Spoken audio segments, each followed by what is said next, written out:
Olá pessoal do oitavo ano, tudo bem? Bom, nós vamos continuar falando aí sobre sistema endócrino hoje, finalizar esse módulo. Semana passada nós falamos muitas coisas sobre o sistema endócrino e hoje eu só vou focar mais numa glândula que é o pâncreas, que nós falamos semana passada. Então vamos lá? Semana passada eu já tinha falado para vocês que o pâncreas ele é considerado uma glândula mista, mas essa classificação é de acordo com glândula endócrina e exócrina, certo? Então o pâncreas ele é considerado uma glândula mista porque ele produz o suco pancreático, que é uma secreção característico aí de glândula exócrina, e ele também vai produzir hormônios como a insulina e o glucagon, certo? A insulina e o glucagon são hormônios que vão trabalhar em cima da quantidade de glicose no seu sangue. Lembrando que quando você se alimenta, né, principalmente aí o amido, né, que nós vimos lá o grupo dos carboidratos, ele é um polissacarídeo, ele vai ser quebrado até o nível de glicose que é um monossacarídeo. Então, é uma molécula muito pequena que vai ser absorvida nos seus intestinos com a ajuda do suco pancreático, que o suco pancreático ajuda na digestão e na absorção desses nutrientes, e vai ficar livre na sua corrente sanguínea, tá? Só que para essa glicose ela entrar na sua célula, e por que a glicose precisa entrar na célula?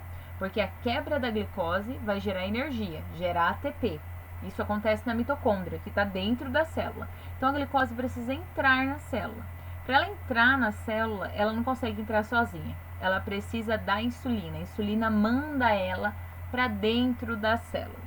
E o que é o glucagon, professora? Então, no nosso fígado, né, nós temos o estoque de glicogênio.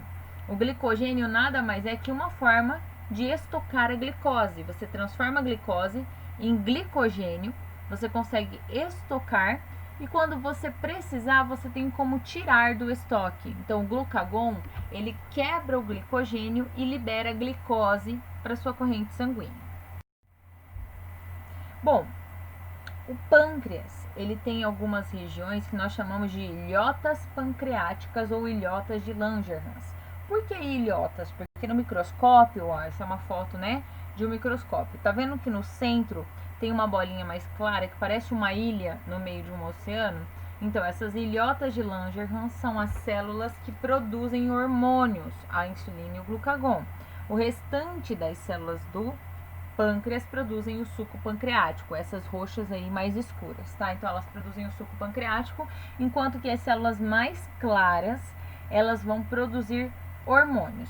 No meio da ilhota nós temos dois tipos de célula, as células alfa e as células beta.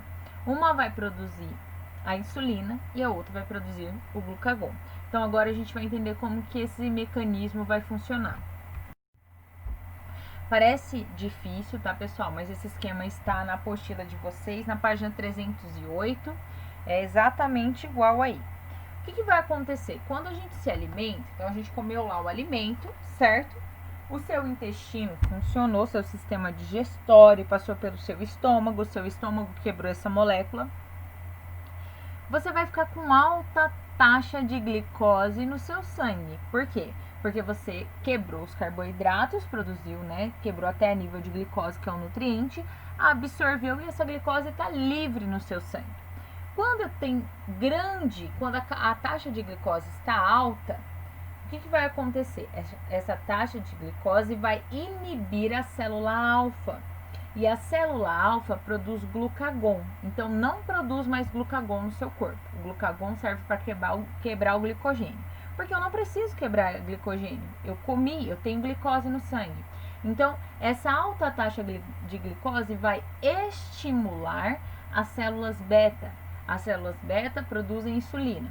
Então, alta taxa de glicose estimula as células beta, começa a produzir insulina. Só que quando começa a produzir muita, né, insulina, essa insulina ela vai mandar a glicose para dentro das células, inclusive para as células do fígado também. E aí essas células vão começar a estocar essa glicose em forma de glicogênio porque tem muito. E as outras células vão utilizar a glicose para produzir energia, ATP. O que vai acontecer diminuir a quantidade de glicose. Quando diminuir essa quantidade de glicose, vai inibir as células beta, parar a produção de insulina e vai estimular a célula alfa. A célula alfa é a célula que produz o glucagon. Então, tem pouca quantidade de glicose, eu começo a produzir glucagon, esse glucagon vai no meu fígado, quebra o glicogênio e libera a glicose.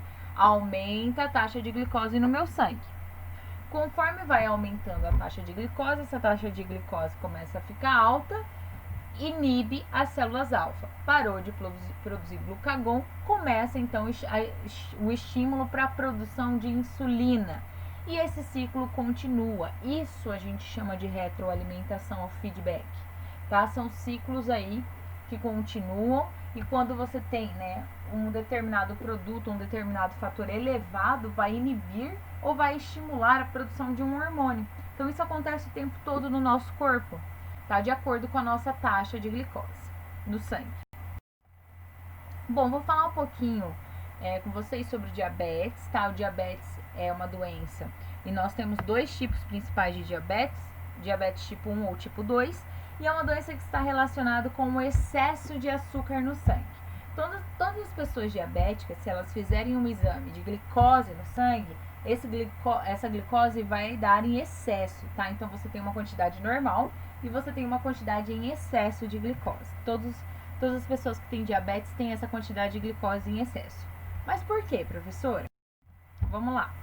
O diabetes tipo 1, o que vai acontecer?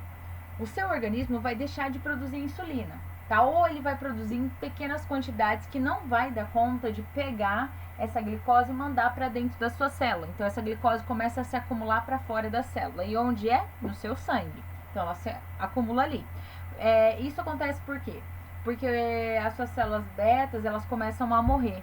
Ou reduz a quantidade de célula beta, que é a célula que produz a insulina, tá? E aí como que a pessoa vai fazer? Ela vai aplicar a insulina no corpo. Então são aquelas pessoas que pegam, né, a seringa e aplicam a insulina todos os dias. Tem como você comprar esse hormônio, você compra e aplica. Hoje em dia a gente tem várias formas, canetinhas para aplicação, e a pessoa todos os dias tem que aplicar a insulina antes de comer.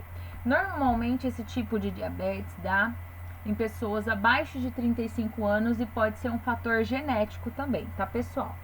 Já a diabetes do tipo 2, por que ela ocorre, tá? É uma diabetes mais comum, ela está relacionada aos maus hábitos alimentares, ou seja, aquelas pessoas que comem demais ou comem muito doce, tá? E também está relacionado com a obesidade e ao sedentarismo, pessoas que não praticam exercícios físicos. Esse tipo de doença ele se apresenta, né, em pessoas acima de 40 anos, ou seja, aquelas pessoas que viveram a vida inteira com maus hábitos. E o que vai acontecer é que com excesso de glicose no sangue, essa pessoa ela reduz os receptores de insulina nas células. Então a célula ela tem um receptor que recebe a insulina para mandar a glicose para dentro. Esse receptor ele diminui nas células, então as células não conseguem colocar a glicose para dentro mesmo tendo a insulina. O pâncreas dela produz insulina normalmente, mas esses receptores não conseguem captar insulina. Bom, esse tipo de diabetes ele é controlado, tá? Com dietas, exercício, então a pessoa não come mais açúcar, toma um remédio, enfim, ela vai controlando, é mais fácil de controlar, tá? Do que o diabetes do tipo 1, que é algo mais severo. Bom, pessoal, é isso. A gente finaliza aí o conteúdo de sistema endócrino. Eu realmente espero que vocês tenham gostado. É um conteúdo que eu gosto muito, tá? É um conteúdo que vai ser base para os próximos conteúdos. E aí fica a dica para vocês estudarem este conteúdo, principalmente para o simulado status. Meu e-mail tá aí, qualquer coisa vocês podem entrar em contato. E até semana que vem. Tchau, tchau.